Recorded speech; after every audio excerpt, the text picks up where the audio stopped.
Now, I think far too often our novice knowledge of science makes us think that viruses exclusively exist in the human body. But what you're saying is that viruses are essentially everywhere. Exactly. I mean, even in the bottom of the oceans. In fact, without viruses, deep sea life wouldn't have the food and the nutrients that they need.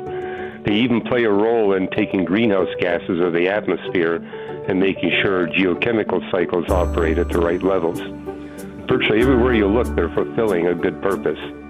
There are many different kinds of viruses, all different sizes, and they all play a crucial role in making life optimal here on planet Earth. We humans wouldn't be able to live here if it weren't for viruses.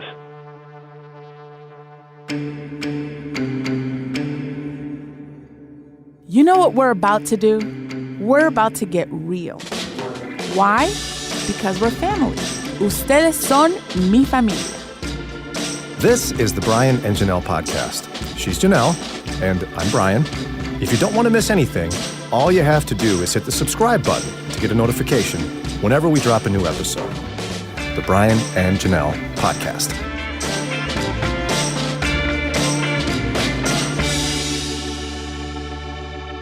Dr. Hugh Ross, he's an astrophysicist, an author, and founder and president of Reasons to Believe. Thanks for coming back on the show, Dr. Ross.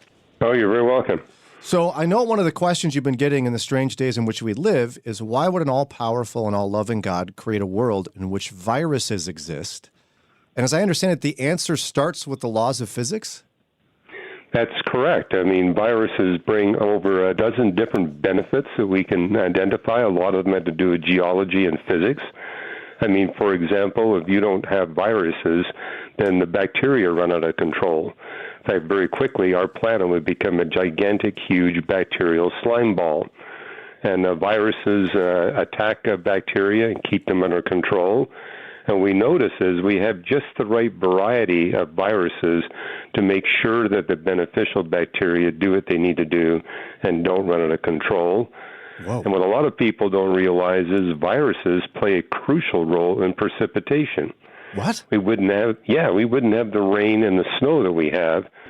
Well, for example, how rain, snow, sleet, other forms of precipitation form, you get these little tiny seeds in the atmosphere that allow ice to form around them, and the ice can grow and then it can melt and it can fall as rain or it can fall as snow. And viruses are a crucial part of that seed. Moreover, when viruses attack bacteria, they break them down to little tiny bacterial parts. Those float up in the atmosphere along with the viruses and provide seeds.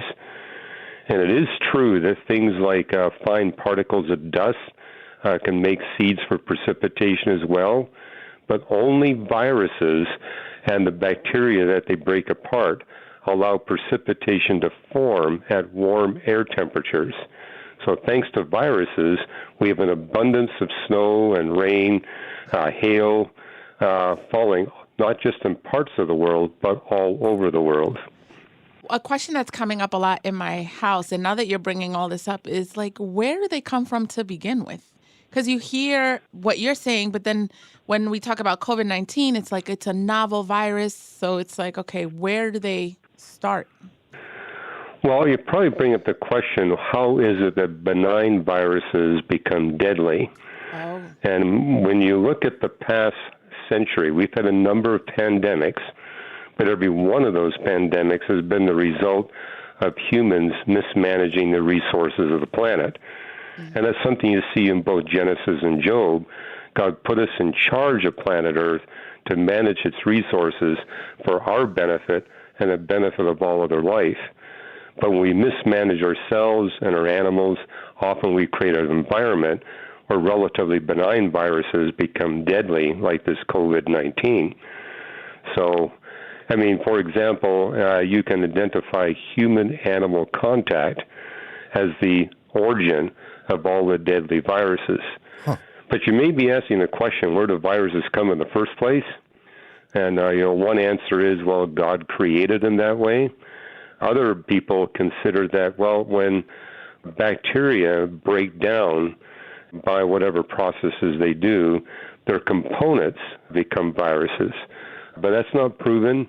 I mean, the bottom line is we really don't know the origin of viruses, but we do know that they were here from the very first origin of life, because you need the viruses to keep life under control and to recycle the nutrients that they need. Dr. Ross talking to us about God's design for viruses. Now, I think far too often our novice knowledge of science makes us think that viruses exclusively exist in the human body. But what you're saying is that viruses are essentially everywhere? They're essentially everywhere, exactly. I mean, even in the bottom of the oceans. In fact, without viruses, benthic life, deep-sea life, wouldn't have the food and the nutrients that they need. They even play a role in taking greenhouse gases out of the atmosphere and making sure geochemical cycles operate at the right levels. I mean, virtually everywhere you look, they're fulfilling a good purpose. So is it as if God's created one general purpose for them, or each different type of virus has a specific No, there are purpose? many different kinds of viruses, all different sizes. And, they all play a crucial role in making life optimal here on planet Earth. We humans wouldn't be able to live here if it weren't for viruses. Now, why do you think it is that there's, at least on my part, a vast ignorance of this concept? I don't hear anyone talking about the role of viruses in science. Is this a common thing among scientists to discuss? Well, it's not. I mean, what happens is you've got the life sciences focusing on the pathogen aspects of viruses. And they are aware that they play a role in making sure that the life cycle operates. I mean, for example, the eastern forests were wiped out by gypsy moths just a few decades ago, repeatedly, and it was viruses that brought them under control. Really? We had to import a virus from Europe, because that's where the gypsy moths came from. They were in Europe, they weren't here, and they basically caused havoc here. But it took bringing their pathogen over from Europe to bring them under control. So, I mean, what I think is unique is now we're seeing people in the physical sciences communicating with people in the life sciences about viruses. Because what I've noticed is a lot of my biologist friends, they're not aware of the role that viruses play in our precipitation, in our geochemical cycles, in the greenhouse gases in the atmosphere. And so we recognize they literally fulfill a role across the breadth of the sciences. So is this more a focus among microbiology, or would you say astrophysicists like you are focusing more on viruses? Well, you get some in different disciplines, but it's been predominantly virologists that have focused on viruses because, after all, some of them become dangerous pathogens for humans, and that's where most of the research is going. But only recently have viruses been recognized the role they play in the physical sciences. I mean, I just came out with a book on climate change and just talked in that book about how viruses play a role in making sure we pull out just the right amount of greenhouse gases from the atmosphere to compensate for the changing physics of the sun. I mean, who would have thought that the physics of the sun plays into the design of viruses?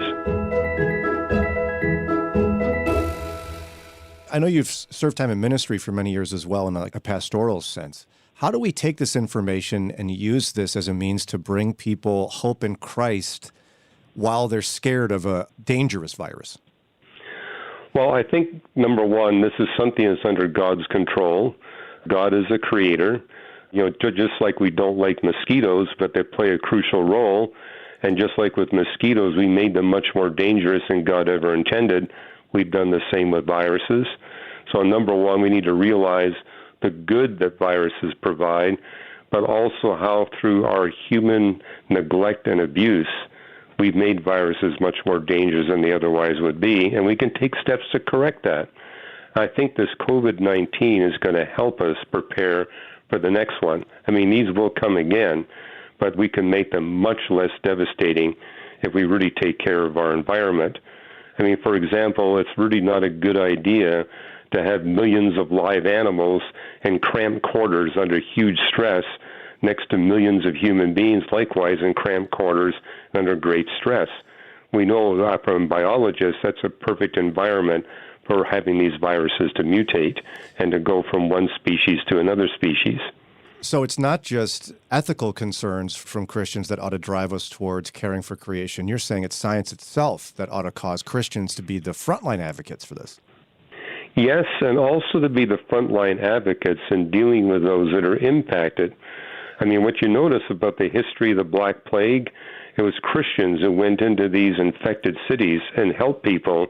No one else would go in, but they would go in.